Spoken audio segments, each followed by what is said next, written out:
बंटवारा शब्द अपने आप में ही दिल में टीस उत्पन्न करने वाला शब्द है।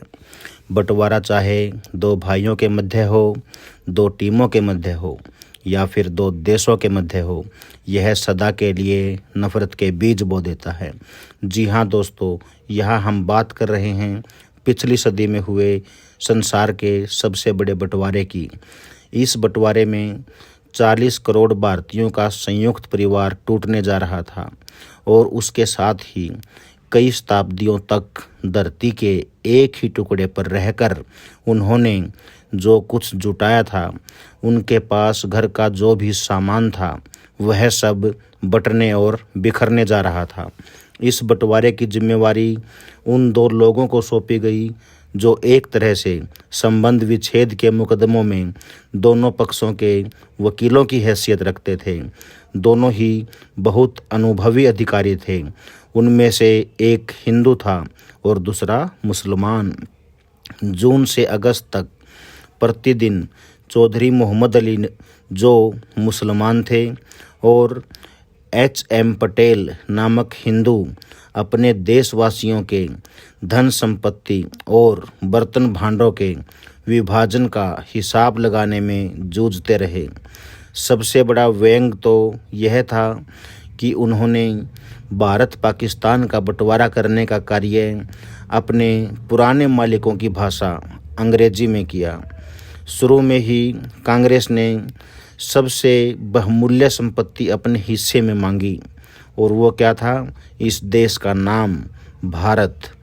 लॉर्ड माउंटबेटन ने कांग्रेस को सुझाव दिया था कि वे अपने देश का नाम हिंदुस्तान रख लें, परंतु कांग्रेस ने इसे अस्वीकार कर दिया।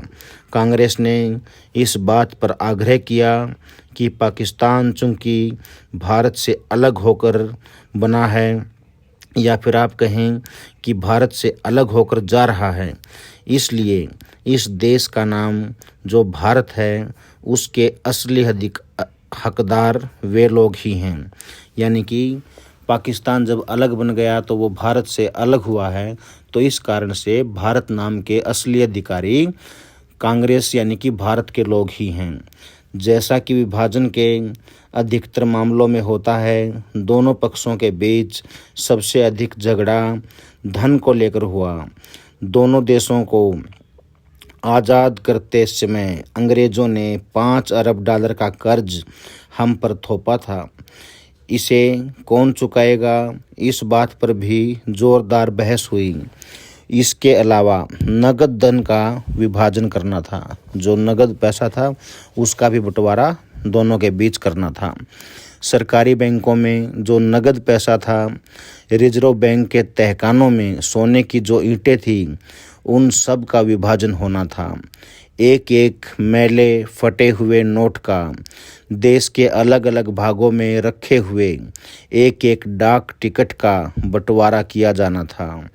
यह समस्या इतनी उलझी हुई थी कि इसका हल करने के लिए H.M. पटेल और मोहम्मद अली को सरदार पटेल के घर के एक कमरे में बंद कर दिया गया और उनसे कह दिया गया कि जब तक वे किसी समझौते पर नहीं पहुंच जाएंगे, तब तक उन्हें वहीं रहना पड़ेगा। कई दिन तक सौदेबाजी करने के बाद वे इस निष्कर्ष पर पहुंचे कि बैंकों में मौजूद रकम व अंग्रेज़ों से मिलने वाले पौंड का 17.5% पाकिस्तान को मिलेगा और साथ ही 5 अरब डॉलर के कर्ज का 17.5% पाकिस्तान को चुकाना होगा। दोनों ने यह सिफारिश भी की कि भारत की चल अचल संपत्ति का 80% भारत को मिले और 20% पाकिस्तान को। हिंदुस्तान के हर हिस्से में सरकारी कार्यालयों में मेज, कुर्सियां, झाड़ू और टाइपराइटर गिने जाने लगे। इस हिसाब किताब के दौरान कुछ ऐसी बातों का पता चला जिन पर सचमुच रोना आता था। मिसाल के तौर पर यह पता चला कि संसार के इतने बड़े कृषि प्रधान देश के कृषि और खाद्य विभाग के पास कुल मिलाकर क्लर्कों के बैठने की 425 मेज़ें, 85 बड़ी मेज़ें, अधिकारियों की 85 कुर्सियाँ, 850 अन्य कुर्सियाँ, हैट टांगने के 50 खूंटी स्टैंड, दर्पण लगे हुए 6 खूंटी स्टैंड, किताबें रखने की 130 अलमारियाँ, लोहे की 4 तिजोरियाँ, 20 टेबल लैंप, 120 पंखे, 170 टाइपराइटर, 120 घड़ियाँ, 110 साइकिलें, 600 कलमदान, कार्यालयों की 3 मोटरें, 2 सोफ़ा सेट और 40 कमोड थे। हर विभाग का यही हाल था। हर विभाग के सामान की इसी तरह लिस्ट तैयार करके उसका 80% भारत को तथा 20% को पाकिस्तान को दे दिया गया। हर चीज़ का बंटवारा हुआ। पैर में लपेटने की फौजी पट्टियों, पगड़ियों, बंदूकों, लाठियों, पुलिस बैंड, पुस्तकों, सब का बंटवारा। सरकारी मेहमान खानों में खाने के बर्तनों, छुर्री कांटों और दीवार पर लगी हुई तस्वीरों के बंटवारे पर खूब बहस हुई, लेकिन एक चीज़ पर कभी बहस नहीं होती थी और वह थी शराब। जितनी भी शराब होती थी वह भारत को मिल जाती थी, क्योंकि पाकिस्तान ने उसकी कभी मांग ही नहीं की। इस्लाम धर्म के अंदर शराब को अवैध माना गया है, जिस कारण से उन लोगों ने कभी भी शराब की मांग नहीं की और यही एक ऐसी इकलौती वस्तु थी जो सिर्फ भारत के हिस्से में रह गई। इसी प्रकार से अन्य वस्तुओं का भी बंटवारा हुआ। सबसे अधिक समस्या तो लाइब्रेरी के अंदर रखी पुस्तकों का बंटवारा करने में आई।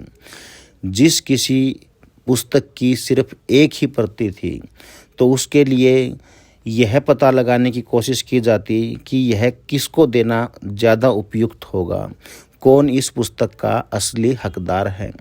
और कई बार तो नौबत यहाँ तक आ गई कि पुस्तकों को बीच में से आधा आधा फाड़ के दोनों को देना पड़ा। एक शब्दकोश का कुछ हिस्सा भारत को, उसके बाद बीच का हिस्सा पाकिस्तान को और अंत वाला हिस्सा फिर भारत को दिया गया। इस प्रकार से भारत और पाकिस्तान के बीच एक सामान का बंटवारा किया गया था। इससे जुड़ी हुई और भी अन्य बहुत सारी बातें हैं। दोस्तों, अगर आप जानना चाहते हैं उनके बारे में तो कृपया कमेंट करें। कमेंट में मुझे अवश्य बताएं कि आप आगे कौन सी कहानी सुनना चाहते हैं। धन्यवाद। कृपया करके हमारे चैनल को सब्सक्राइब करें, वीडियो को लाइक करें यदि अच्छी लगे तो, और कोई कमी लगती है तो कमेंट में हमें अवश्य बताएं। धन्यवाद।